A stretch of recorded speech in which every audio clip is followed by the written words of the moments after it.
activities, okay? And this involves, to a certain degree, the Russians, Israelis, South Africa, Turkey, Iran, North Korea. So you're looking at many, many players.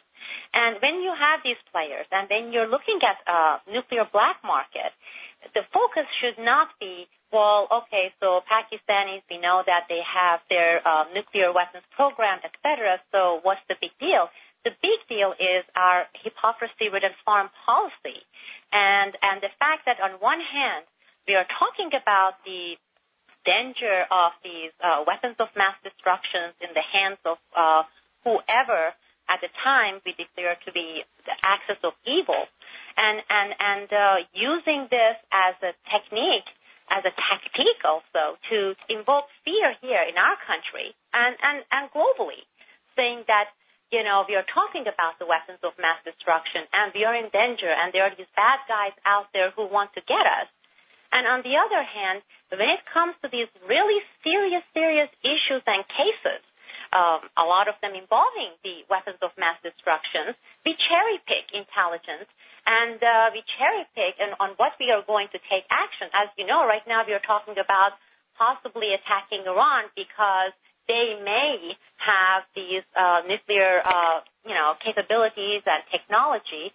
On the other hand, we are looking the other way when it comes to this global scale nuclear black market activities, in some of which we have U.S. players participation and their roles. But yet we go out of our ways, and this is our government, to quash this information, to gag this information, to let these people off the hook, and we can't do that. And that is the importance of it. It's not that, okay, fine, Pakistan got it, and who played what role.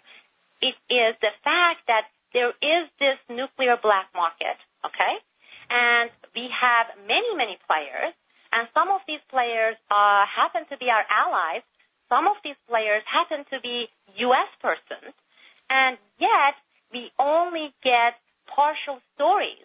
And whenever it's convenient for our government to say, oh, okay, if it's Syria or if it's Iran, yet, as I said, looking the other way when it happens to be people that we call our allies. And now, when you talk about the American role in this, and this was sort of alluded to with the CIA's contacts with this family in Germany and so forth, I guess the question comes down to whether this is covert operations, actual, policy, covert action policy of the American government, or we're talking about sort of individual players within the American power structure who sort of steal secrets and pass them on for their own kind of individual motives outside of their official duties. Well, see, it's interesting when you mention covert actions, okay? We had these so-called covert actions when Kahn was building his network and when Pakistan was developing its nuclear program. And before that, we had it with Israel, okay? And yes, we did have these covert operations. And not only that our covert operations did not prevent these people from, and these countries from actually achieving what they were doing, in fact, it helped us. And in some cases, our own government, okay, despite these covert operations, they actually supported these governments and these activities, these illegal activities behind the scenes. In one case that Luke also has very nicely reported on, we had Richard Barlow's case with the CIA. Here is the guy who was chasing Khan's network, and here is the guy who went to the Congress and basically reported to the Congress what was happening with Pakistan. But then you had the other hand, whether within the CIA or the Department of Defense, Pentagon, or within the State Department, who went out of their ways to gag him and to basically stop Congress from taking action. So again, how much do you trust when you're told that there may be some covert CIA actions, and therefore maybe these things are legit, and maybe there is a reason for this information being quashed? I would say if you were to look at the history of the CIA, you would see that in many cases, covert actions by these people have been designed to actually support those dangerous illicit activities. Okay, again, we had our own government covert operations supporting criminal activities like Iran-Contra.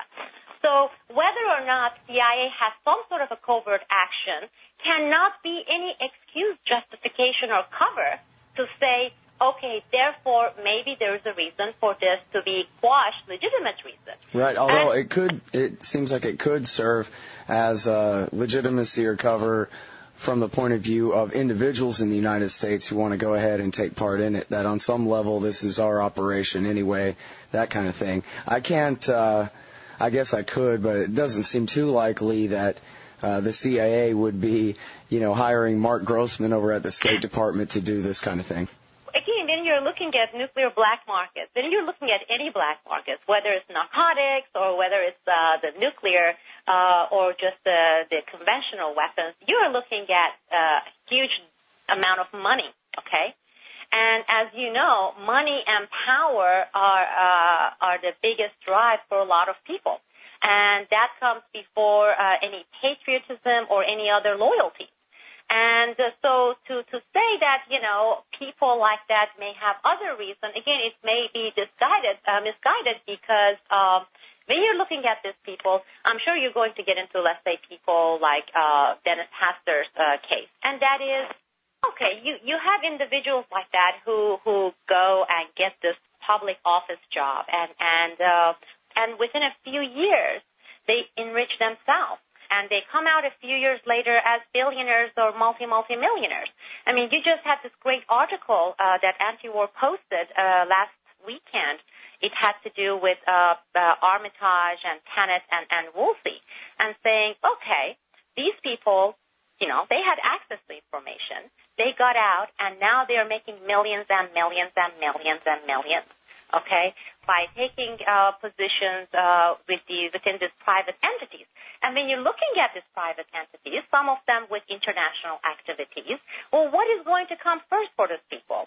Their lucrative jobs and positions, or is it going to be, I'm still loyal to my previous job and to my country and to my people? And why would they worth that much to these people? You look at Mark Grossman. Mark Grossman gave his resignation, and within a year, he was placed on the payroll of this shady Turkish company. And he's receiving about $1 million a year from this company. Even though for years now, your story has somehow implicated him in basically criminal interaction with these groups. Now he still goes right to them for employment when he quits? Absolutely. They all do. And because they have become, we have these people who have become the untouchable.